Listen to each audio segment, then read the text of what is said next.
காஞ்சிபுரம் மாவட்டம் வளர்புரம் ஊராட்சி மன்ற தலைவர் PPGD சங்கர் கொலை வழக்கில் விசாரணைக்காக அழைத்துச் செல்லப்பட்ட நபர் உயிரிழந்த நிலையில் அவரது மரணத்தில் சந்தேகம் இருப்பதாக அவரது மனைவி கூறியிருப்பது பரபரப்பை ஏற்படுத்தியிருக்கிறது. ஸ்ரீபெரும்புதூர் அருகே வளர்புரம் ஊராட்சி மன்ற தலைவரும் ரவுடியுமான சங்கர் கடந்த ஆண்டு ஏப்ரல் மாதம் மர்ம நபர்களால் வெட்டி படுகொலை செய்யப்பட்டார். இந்த கொலை வழக்கில் கச்சிப்பட்டு 15வது வார்டு கவுன்சிலர் சாந்தகுமார் உட்பட 7 பேர் கைது செய்யப்பட்டு புழல் சிறையில் அடைக்கப்பட்டனர். கடந்த வாரம் சனிக்கிழமை இவர்கள் 7 பேரும் நிபந்தனை ஜாமீனில் வெளியே வந்தனர். தொடர்ந்து வழக்கு தொடர்பாக திருவள்ளூர் மாவட்டம் புட்லூர் பகுதியில் உள்ள வழக்கறிஞர்களை சந்திக்க அவர்கள் சென்றதாக தெரிகிறது.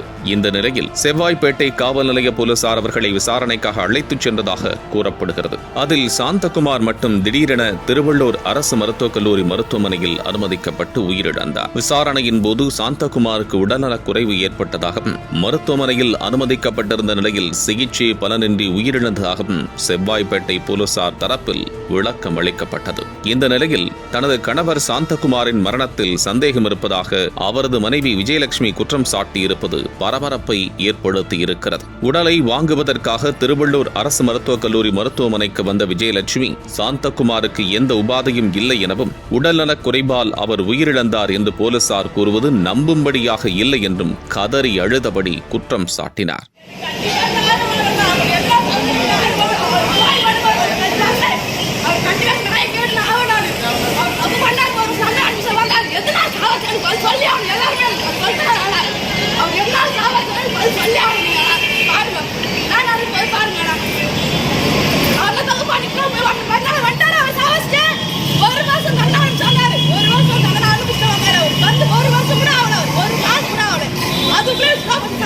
நீங்க நல்லா இருப்பீங்களா? நீங்க சத்தியமா சொல்ற பாருங்க, இதுல பாருங்க, சத்தியமா சொல்றேன்.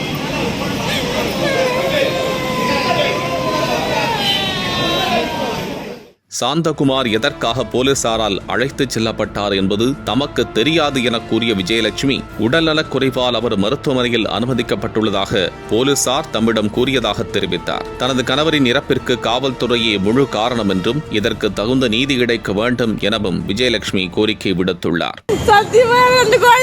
ரொம்ப கஷ்டப்படுறேன். அவர் அங்க நல்லா நினைச்சுக்கிறாங்க. எல்லாருமே அவரே தப்பு பட்டார்னா இல்லைன்னு சொல்லல.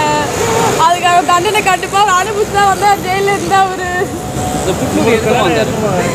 4 வருஷம் ஆகுது. 2 குழந்தைக்கிறாங்க. ஒரு பொண்ணு ஒரு பையன். எனக்கு லவ் மேரேஜ் தானே.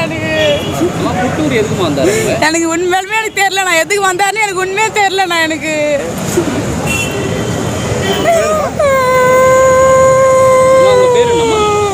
இந்த நிலையில் திருவள்ளூர் மாவட்டத்தில் கொலை வழக்கில் சிறையிலிருந்து ஜாமீனில் வெளியே வந்த நபர் மீண்டும் விசாரணைக்காக அழைத்துச் செல்லப்பட்டு திடீரென உயிரிழந்த சம்பவம் பெரும் பரபரப்பை ஏற்படுத்தியிருக்கிறது.